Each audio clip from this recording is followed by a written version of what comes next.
the hamster wheel, I guess, is a positive reinforcement. When you post videos on social media, do you get clients? Not really. So we have to get to the point where you make a mental brain connection between, I made a video and clients came in. Oh, I'm gonna make another video. Wait, hold on. I made video and like money kept coming in. That was how I did it. It took a while. But Kristen, what happens when you post on social media? Start getting contacted. Immediately. Yeah. And then is it different than you sending an email? Yeah. People don't open emails. Yeah, email marketing is not completely dead, but it has It's really diminished. close to dead. Yeah. So for a lot of the people who are finding you on social media, what like platform is it? Seems like Instagram. Okay. It's like the main guy. But I like to make videos on TikTok and then share them across. You know, so I'll share my TikTok, Instagram on my TikTok on my Instagram and on my. And then are they all new clients? Mhm. Mostly. Mhm. Off Instagram and stuff. Yeah. So, and the thing is, when she posts organically, she's not paying for ads. She makes a video, clients come in. What does it make her want to do? And the thing is, if you're just making video and nobody's responding to the video and you're getting, then it's very defeating. I've had a particular challenge with TikTok. A friend of mine just exploded on TikTok. He's got over 1 million followers, which just blows my mind because I was the one who was like hanging out in front of him and like, Josh, now, TikTok. If you're ever TikTok now. And he did it and just exploded. For whatever reason, my content just didn't pop off in that platform. Like I started diversifying, doing different things, but I had success through Facebook, success mostly through Instagram, Twitter, whatever else. I just generally use social media. There's over 2,000 of my videos on YouTube. 2,000 individual videos. But I started that channel like well over 10 years ago, and I just kept uploading video and kept uploading video. The way people interface with different platforms is different. One of the things I would do is if you are using Instagram is I would probably try to use hyper-specific hashtags to hot springs, like hot springs, CrossFit, whatever your group of people is. That sort of thing is what she was talking about with like hashtagging Joe Rogan. People who are looking for Joe Rogan. Joe Rogan lives in Austin. Kristen's big dream is to get Joe Rogan to come in for a session, you know? Yeah. Like because I want to be on that podcast. It's like if I was on Joe Rogan's podcast, our business would explode. It would probably be so much mass reach, you know? So it's creating a situation where people can find you and then like get a sense for who you are. A lot of massage therapists, in my experience, they become very uncomfortable when they realize that, like, I don't know, they can make a video and somebody can judge them. Like they don't, like I like word of mouth. And I'm like, this is digital word of mouth. It scales globally. It's a digital word of mouth. They're like, they think it's a phone. I'm like, no, it's a small personal computer that connects to all the data on Earth. Like, I know you think it's a phone, but that's just one of its many functions. It's a small personal computer. It's like massage in particular, I think is the most intimate service in some ways. It makes total sense to me that you'd want to know who you're going to be working with if I was going to come and get a session with you. Because I can basically look at your Instagram feed and decide whether this is something that's for me.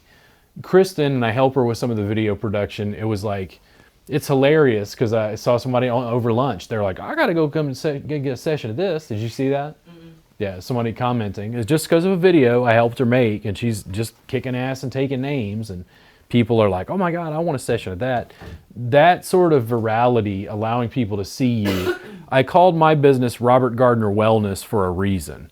They knew it was a guy. They knew what they were getting. There was no like illusions, and I focused on mat-based clothes-on work. There was no table, no cream, no glide, no nudity, no Enya, no candles, no soffitted lighting, no incense. Like I wasn't going that direction with the business. So I just showed them what I did. And it worked. It didn't draw everybody, but it drew enough clients that the business continued to like grow and differentiate. I think that creating a positive feedback system, even if you were just getting likes and comments, you know, there's a sense for me of social media, because I kind of survey the landscape. All of social media tends to be twisting towards TikTok. TikTok has really changed the landscape for what's like deemed socially appropriate to like deal with in social media. Some of the stuff on TikTok I find is downright almost shocking to me that people put on that platform. But it's just nothing about TikTok is professional. It just doesn't feel like that as a platform to me. And it doesn't mean people aren't doing business on TikTok. It just means that all the rules are off. Like people, I literally made a video that it didn't get a lot of views, but have you guys ever seen South Park, the episode of South Park where they sing that song, "Loving you is easy 'cause you're beautiful," and they sing and they hit the high note and a bomb goes off? So for some reason, I take social media too seriously. My workbooks are on display in my studio, so I hit a button and started recording, and I sang that song, and then I got to that high note, and I was like, yeah, like horrible. No, it's something nobody want to listen to. But I just kept wondering, did hundreds of people flip on that video and go, like, what are these? And they're just like, this guy, because I hashtagged South Park and I said, I apologize. I found the lady who sings the song, and I said, my apologies to hashtag whatever lady, because I totally botched their song.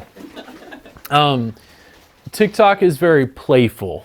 I think people, especially in the massage community, we want to be seen as professionals, and we particularly don't want our work to be sexualized. That's a big one I see across the board with massage therapists. I was in shock the other day because an Asian woman came across my feed and it said, "Do you want a happy ending with your massage?" This is publicly like pushed over TikTok. Like people are watching, and there's guys in the comments like, "Oh, you're beautiful. This is amazing." And I'm like, Robert, do not share this post on Facebook. Like massage therapists are going to lose their minds. And here's the thing, if I would link that video on Facebook, it means, guess what would happen, massage therapists? You would wind up driving traffic to that lady's page on TikTok, which means TikTok would be showing it to more people, absolutely creating the things that you don't want. So when you get videos by Mr. Pure Relief, do you guys know who Mr. Pure Relief is? Oh, don't get me started. No. He's a very large, sexy black man who does nearly pornographic looking massage. And massage therapists see these videos and share it and complain and bitch and rant and rave. And the video will have 600,000 views on Facebook. And I'm like, because the platforms are just showing people what they interact with. What they interact with is on either side of the spectrum. I'm in the middle. Nobody cares. There's just some white guy talking about massage. Who cares? But if it's sexy and makes people like, "Oh, I love that," or it's like, it's sexy and I hate that, now people are commenting, talking about it, sharing with it, complaining about it, whatever, and the platform just keeps showing it. Does it make sense? Yeah. Long term, virality is fun. If you ever have a video that goes viral, I made like a 7-second video years ago on TikTok that had like 800,000 views. It was literally just me putting my foot in somebody's glutes, but it was just put together in such a way that I guess enough people viewed it and they kept bumping it up, right? It's really you taking the phone and just expressing some of your individuality. I'm mainly at this stage, I used to post a lot of food photos, but I'm mainly eating carnivore diet now, which in a social media sense, do people want to see that I eat about 2 pounds of red meat every day?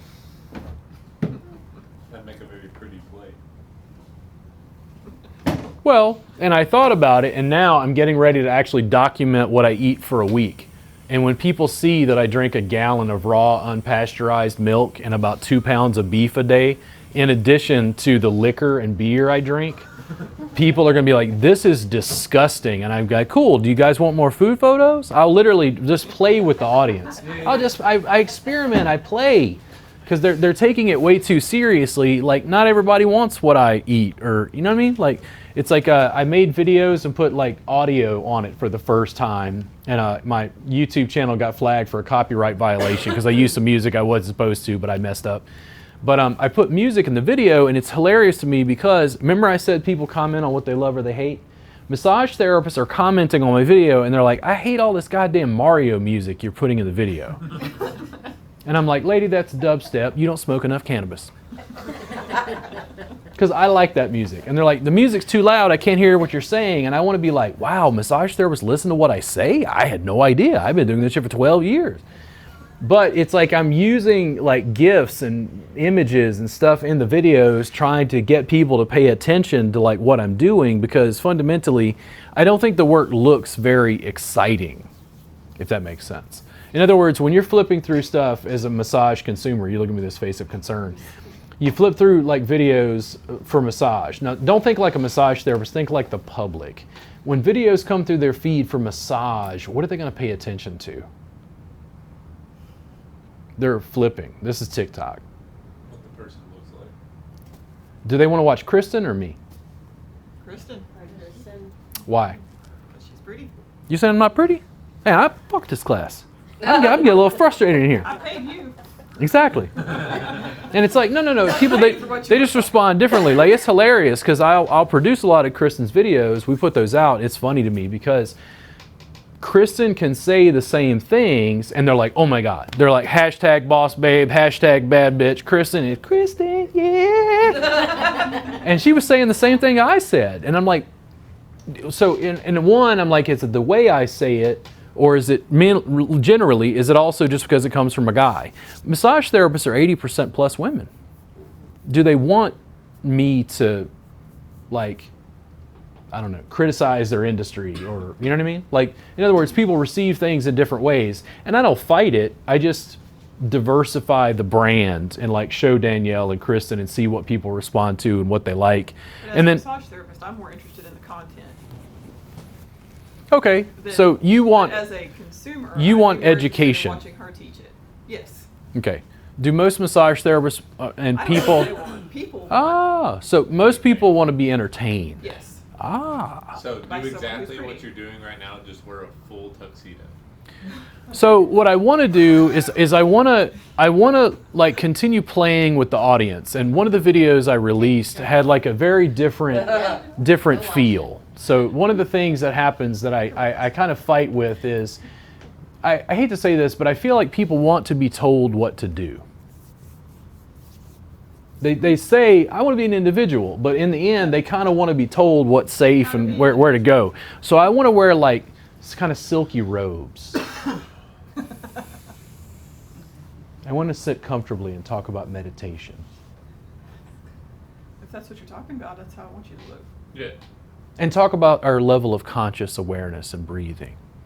Well, then you should wear that. You know, and then like Black Sabbath starts billowing out of the speakers or whatever, just to mess with them, because there's a guru thing. Like they respond to that. They kind of want that in some ways, that in a way that don't completely make sense to me. So in video, what I was getting at is I tend to entertain and just like, you know, like mix it up a bit. Like on a TikTok, for instance, TikTok would be a great platform because nobody really expects me to be advertising stuff for sale.